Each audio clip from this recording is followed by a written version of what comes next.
안녕하세요. 목행초등학교 6학년 친구들, 벌써 16번째 수업을 함께하게 됐습니다. 오늘은 네트형 게임, 배구예요. 네트형 게임의 언더핸드 서브와 오버헤드 서브를 배워보겠습니다. 교과서 페이지가 지금 맞나요? 잘못된 것 같기도 하고, 지금 선생님이 동영상을 찍는데 교과서를 안 갖고 와서 페이지 확인이 잘 안 되네요. 이거는 여러분들 확인해 주세요. 자, 수업 진행하겠습니다. 이어서 오늘 우리가 배울 배구 지난번에 우리가 배웠던 배구의 기능은 언더핸드 패스 그리고 오버헤드 패스였어요. 그런데 오늘은 그게 아니라 우리 편에게 건네주는 게 아니라 그 상대편에게 건네주는 그 전달 방법을 배웁니다. 서브라고 하는데요. 서브란 경기를 시작하는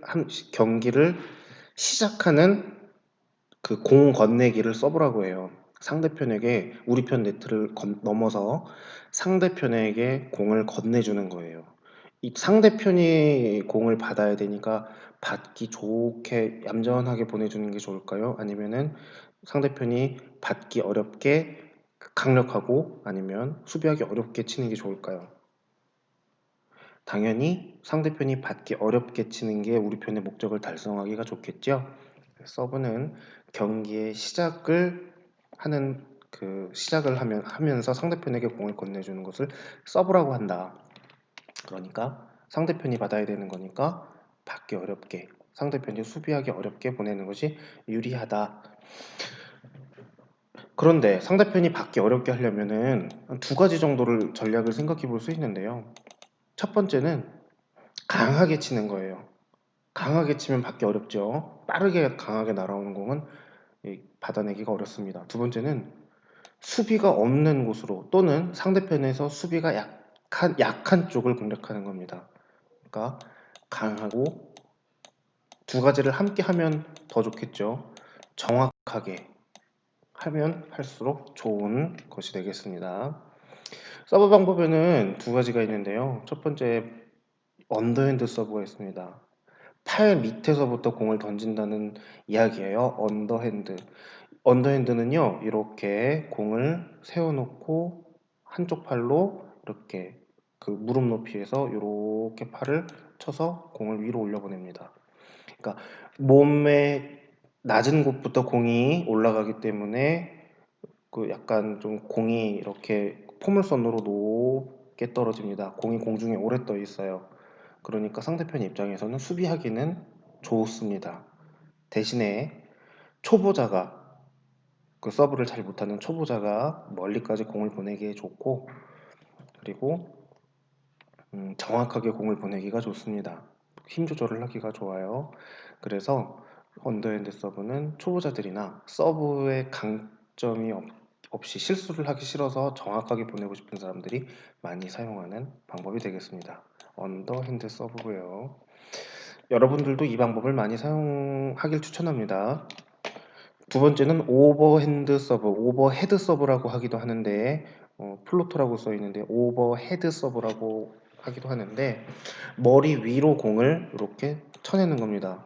얘는 허리 지점에서 공이 나가니까 공이 이렇게 되는데 얘는 네트를 기준으로 봤을 때 높은 곳에서부터 이렇게 가게 됩니다. 그러니까 공이 오래 떠 있지 않고 조금 더 강하게 쳐낼 수 있는 방법이죠. 중상급자용 서브 방법이 되겠습니다. 대신에 왜 중상급자용이냐면 요령을 익히기까지 이렇게 손으로 이렇게 쳐내는 게 좀 쉽지가 않습니다. 손으로 강하게 쳐내는 게 생각보다 쉽지가 않아요. 요 마지막으로 요거는 우리가 배워볼 건 아니지만 프로 선수들이 많이 쓰는 방법이죠. 점프 서브, 스파이크 서브라고 부르는데요. 공을 높이 던져 올린 다음에 몸을 높이 띄워서 공중에서 쳐냅니다. 그러면은 오버핸드 서브보다 높은 곳에서 공을 이렇게 내리꽂으면서 쳐낼 수가 있습니다. 강력한 서브 방법입니다. 이건 상급자용이 되겠습니다. 오버헤드 서브는 언더핸드 서브보다 강력하게 칠 수 있고 언더핸드 서브는 강력한 것보다는 정확하게 멀리 보내는 데 적합하다고 했습니다. 자, 첫 번째 언더핸드 서브 강의 동영상입니다. 장점과 단점을 생각하며 강의를 보겠습니다. 세 번째는 오버헤드 서브입니다. 역시 장점과 단점을 생각하며 동영상을 보겠습니다. 자, 두 가지 학습 동영상을 다 시청했다면 학습 과제로 두 가지 서브 방법을 한번 시도해보고 내가 하기에 편한 방법을 찾아서 73쪽 빈쪽에 한번 써보는 겁니다. 집에 있는 풍선 아니면 뭐 탱탱볼 뭐 이런 공으로 해봐도 괜찮습니다. 근데 연습할 때는 집 밖에서 하시기 바랍니다. 집에 있는 물건이 깨지거나 떨어질 수 있어요. 다칠 수 있어요. 집에 있는 아무거나 공 가지고 이 두 가지 서브를 모두 시도해보고 장단점을 비교해보고 내가 사용하기 편한 방법을 73쪽에 써보는 것이 오늘의 학습 과제입니다. 자, 벌써 다음 주면 여러분들 등교를 하게 됩니다. 여서 여러분을 만나보고 싶어요. 자, 학교에서 보겠습니다. 오늘은 여기까지.